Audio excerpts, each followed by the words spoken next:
नमस्कार विद्यार्थी मित्रांनो, एक्झाम क्रॅकर करंट अफेअर्स या यूट्यूब चॅनलवरती तुम्हा सर्वांचं स्वागत आहे. आज आपण बघणार आहोत 7 नोव्हेंबर 2025चे चालू घडामोडीतले टॉप 10 महत्त्वाचे प्रश्न, जे सर्व प्रकारच्या स्पर्धात्मक परीक्षांसाठी तुम्हाला उपयुक्त ठरतील. चला तर मग व्हिडिओला सुरुवात करूया. सगळ्यात आधी बघूया काल विचारलेला खास प्रश्न, आणि तो प्रश्न आहे, गुरुदेव श्री श्री रविशंकर यांना 2025 साली कोणता पुरस्कार प्रदान करण्यात आला? तर या प्रश्नाचं योग्य उत्तर आहे पर्याय क्रमांक D, global social justice award. Art of living फाउंडेशनचे संस्थापक गुरुदेव श्री श्री रविशंकर यांना बोस्टन ग्लोबल फोरम आणि AI वर्ल्ड सोसायटीतर्फे 2025 साली world leader for peace and security हा पुरस्कार प्रदान करण्यात आला आहे. हा पुरस्कार त्यांना जागतिक मानवतावादी कार्यातील उल्लेखनीय योगदानासाठी देण्यात आला. या पुरस्कारामुळे ते इमॅन्युअल मॅक्रॉन, व्लादिमीर झेलेन्स्की आणि बान की मून यासारख्या जागतिक नेत्यांच्या श्रेणीत स्थान मिळवतात. आर्ट ऑफ लिव्हिंग फाउंडेशनची स्थापना 1981 साली करण्यात आली होती. आता सुरुवात करूया आपल्या टॉप 10 महत्त्वाच्या प्रश्नांना. एकूण 10 प्रश्न आपण आजच्या व्हिडिओमध्ये बघणार आहोत, आणि त्या 10 प्रश्नांपैकी आजचा आपला पहिला प्रश्न आहे, महाराष्ट्र सरकारने पंचमौली देवलीपाडा प्रकल्पासाठी किती कोटी रुपयांचा MOU केला आहे? तर या प्रश्नाचं योग्य उत्तर आहे पर्याय क्रमांक बी, रुपये 8,000 कोटी. महाराष्ट्र सरकारने धुळे आणि नंदुरबार जिल्ह्यातील 1500 मेगावॅट क्षमतेच्या पंचमौली देवलीपाडा पंप्ड स्टोरेज जलविद्युत प्रकल्पासाठी GSC-PSP महा प्रायव्हेट लिमिटेड या कंपनीसोबत 8,000 कोटींचा सामंजस्य करार केला आहे. या प्रकल्पामुळे 2,500 रोजगार उपलब्ध होण्याची अपेक्षा असून राज्याला वार्षिक अंदाजे 1,100 कोटींचे उत्पन्न मिळणार आहे. या प्रकल्पात 19.29 TMC प्रारंभिक जलसाठ्याचा वापर केला जाणार असून नूतनीकरणक्षम ऊर्जेच्या विस्तारासाठी हा एक महत्त्वपूर्ण टप्पा मानला जात आहे. प्रश्न दुसरा आहे, आंतरराष्ट्रीय निवडणूक पर्यवेक्षक कार्यक्रम 2025चे उद्घाटन कोणत्या ठिकाणी झाले? याचं योग्य उत्तर आहे पर्याय क्रमांक बी, नवी दिल्ली येथे. भारताच्या निवडणूक आयोगाने नवी दिल्ली येथे आंतरराष्ट्रीय निवडणूक पर्यवेक्षक कार्यक्रम 2025 इंटरनॅशनल इलेक्शन व्हिजिटर्स प्रोग्राम 2025चे उद्घाटन केले. या कार्यक्रमाअंतर्गत 7 देशातील 14 प्रतिनिधी 6 नोव्हेंबर रोजी होणाऱ्या बिहार विधानसभा निवडणुकीच्या पहिल्या टप्प्याचे निरीक्षण करणार आहेत. या उपक्रमामध्ये EVM प्रात्यक्षिके, डिस्पॅच केंद्रांना भेटी तसेच मुख्य निवडणूक आयुक्त ज्ञानेश कुमार यांच्या नेतृत्वाखाली संवाद सत्रे आयोजित करण्यात आली आहेत, ज्यामुळे जागतिक निवडणूक सहकार्य आणि पारदर्शकता अधिक दृढ होईल. प्रश्न तिसरा आहे, जागतिक त्सुनामी जागरूकता दिवस दरवर्षी कोणत्या दिवशी साजरा केला जातो? याचं योग्य उत्तर आहे पर्याय क्रमांक बी, 5 नोव्हेंबर रोजी. 5 नोव्हेंबर रोजी दरवर्षी साजरा केला जाणारा जागतिक त्सुनामी जागरूकता दिवस त्सुनामीच्या धोक्यांविषयी जागतिक स्तरावर समज वाढविणे तसेच लवकर चेतावणी प्रणाली आणि आपत्तीपूर्व तयारी यांचे महत्त्व अधोरेखित करण्यासाठी साजरा केला जातो. हा दिवस 2015 संयुक्त राष्ट्रांच्या महासभेने घोषित केला.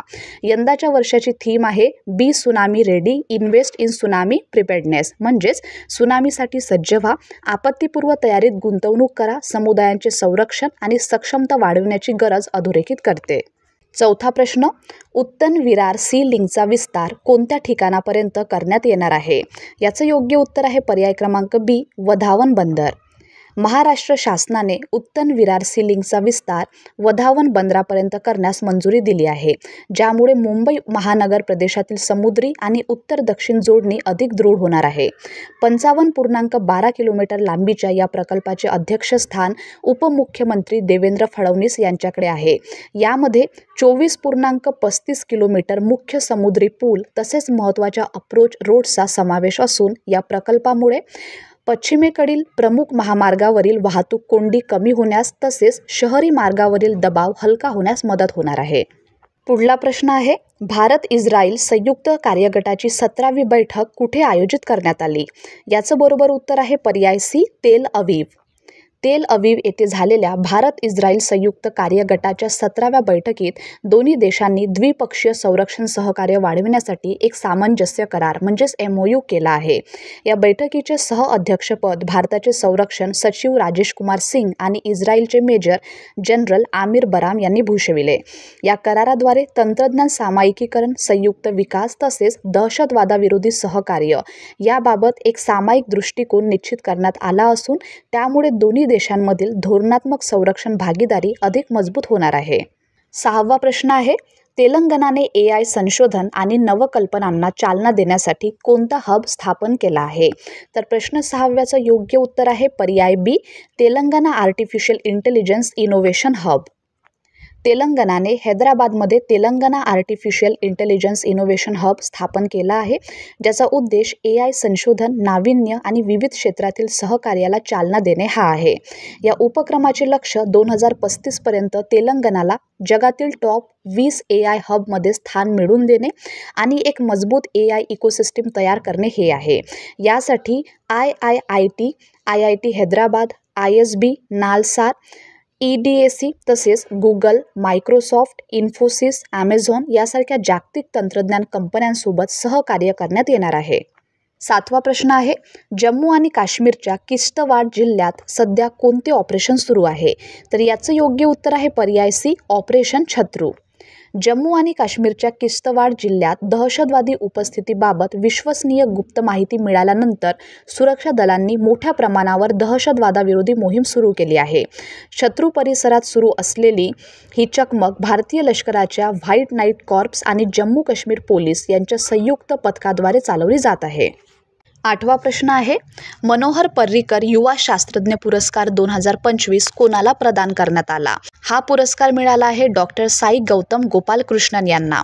म्हणजे 8व्या प्रश्नाचं योग्य उत्तर आहे पर्याय क्रमांक सी. बेंगळुरू येथील भारतीय विज्ञान संस्था IISC मधील मटेरियल्स इंजिनिअरिंग विभागाचे सहयोगी प्राध्यापक डॉक्टर साई गौतम गोपालकृष्णन यांना मनोहर पर्रीकर युवा शास्त्रज्ञ पुरस्कार 2025 प्रदान करण्यात आला आहे. हा सन्मान प्रगत पदार्थ संशोधनातील अग्रस्थानी असलेल्या संगणकीय पदार्थ विज्ञान या क्षेत्रातील त्यांच्या महत्त्वपूर्ण आणि उल्लेखनीय योगदानाची दखल घेऊन देण्यात आला आहे. पुढला प्रश्न आहे, रशियाने राष्ट्रीय ऐक्य दिवस कोणत्या दिवशी साजरा केला? या प्रश्नाचं योग्य उत्तर आहे पर्याय क्रमांक बी, 4 नोव्हेंबर रोजी. रशियाने 4 नोव्हेंबर रोजी आपला राष्ट्रीय ऐक्य दिवस म्हणजेच नॅशनल युनिटी डे साजरा केला. हा दिवस 1612 मध्ये पोलिश आक्रमकांकडून क्रेमलिनची मुक्तता झाली होती त्या ऐतिहासिक घटनेच्या स्मरणार्थ साजरा केला जातो.